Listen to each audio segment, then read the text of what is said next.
A contratação de trabalhadores como pessoas jurídicas causou perdas bilionárias na arrecadação tributária nos últimos 6 anos.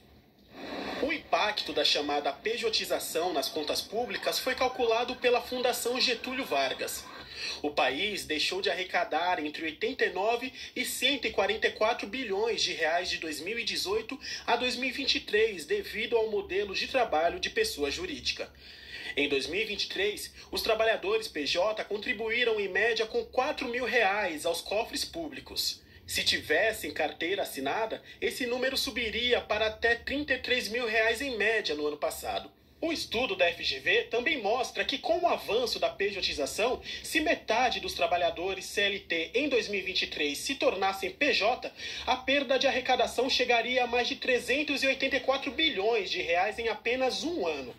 Este modelo de contratação também traz outros prejuízos aos cofres públicos. Do ponto de vista da Previdência, deixa de existir a contribuição patronal, e a pessoa passa a receber uma previdência menor, caso ela contribua.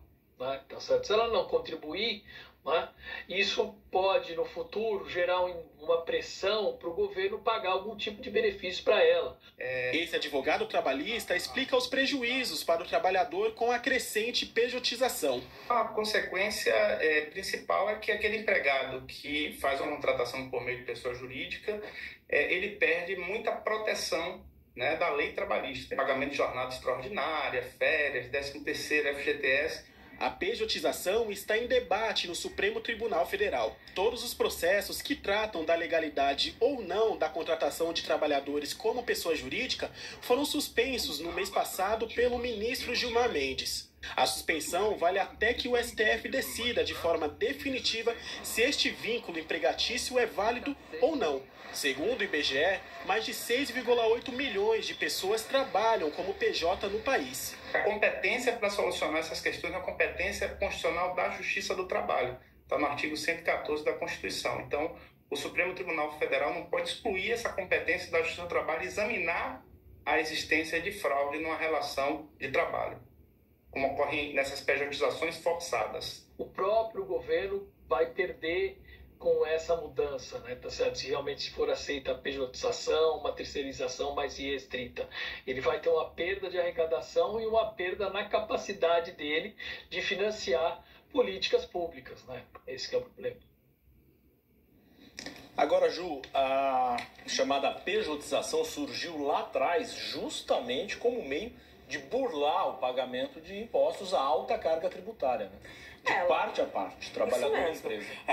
Ela aparece lá atrás, Acho que é importante a gente lembrar que quando também o trabalhador ele entra no esquema de PJ, ou ele não tem poder de barganha para ser o seletista ou CLT, então ele acaba tendo que aceitar a pejotização, ou muitas vezes ele quer ser PJ porque ele também entende que ele tem um menor desconto, e quantas vezes a gente também já não ouviu acordos que acontecem, salários que são um pouco maiores para quem é PJ. Então, no final das contas, o que acontece nesse imbróglio todo é que, por um lado, a sociedade perde, sim, a gente tem menos arrecadação, as pessoas têm menos direitos, mas em algum momento a sociedade também viu valor nesse tipo de proposta.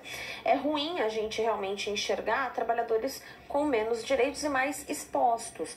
Agora, por outro lado, a gente também tem que pensar como é que o poder público ele se posiciona dentro dessa história, porque não adianta nada a gente forçar que trabalhadores não sejam PJ, mas que isso faça com que as pessoas tenham menos possibilidades de emprego, que a gente tenha uma arrecadação sim muito maior, mas um grande desincentivo ao lado produtivo da economia, porque a gente tem que lembrar também que essa redução de encargos, e os encargos no Brasil são muito elevados, elas também fazem com que muitos pequenos produtores possam produzir. Então talvez a gente tenha que trabalhar mais a base para que a gente então possa discutir com muito mais profundidade casos como esses. Agora, Feldman, claro que a reportagem, o levantamento coloca a luz na posição do Estado nessa equação, mas me parece que quando a gente fala de empresários, de trabalhadores e do Estado, da União, dos municípios e dos governos estaduais, tem uma parte que é mais frágil nessa história, E não é exatamente o poder público. Não, quer dizer, a questão aí, por isso eu acho importante uma decisão para pacificar e dar segurança jurídica, porque a pejotização, mesmo para o trabalhador, pode trazer um benefício a curto prazo e um prejuízo a médio e longo prazo, porque é uma precarização de direitos de proteção social e mesmo na questão que eu acho importante, previdenciária, quer dizer, então acho que tem que pacificar e tem que ter uma regra que tente equilibrar esse jogo. Quer dizer, e eu fico imaginando, se o Supremo considerar a pejotização inconstitucional, como vai ficar para trás. Quer dizer, se a pejotização é inconstitucional, isso significaria, eu estou fazendo como pergunta aqui, todos aqueles que foram contratados nos últimos anos como PJ teriam direito aos benefícios que foram negados? É uma questão complicada e eu acho que faltou uma decisão logo de início, concorda? Porque agora, se houver uma decisão do Supremo dizendo que a pejotização é inconstitucional, todos aqueles que foram contratados como PJ potencialmente teriam direitos para trás, a menos que o Supremo da decisão diga que não.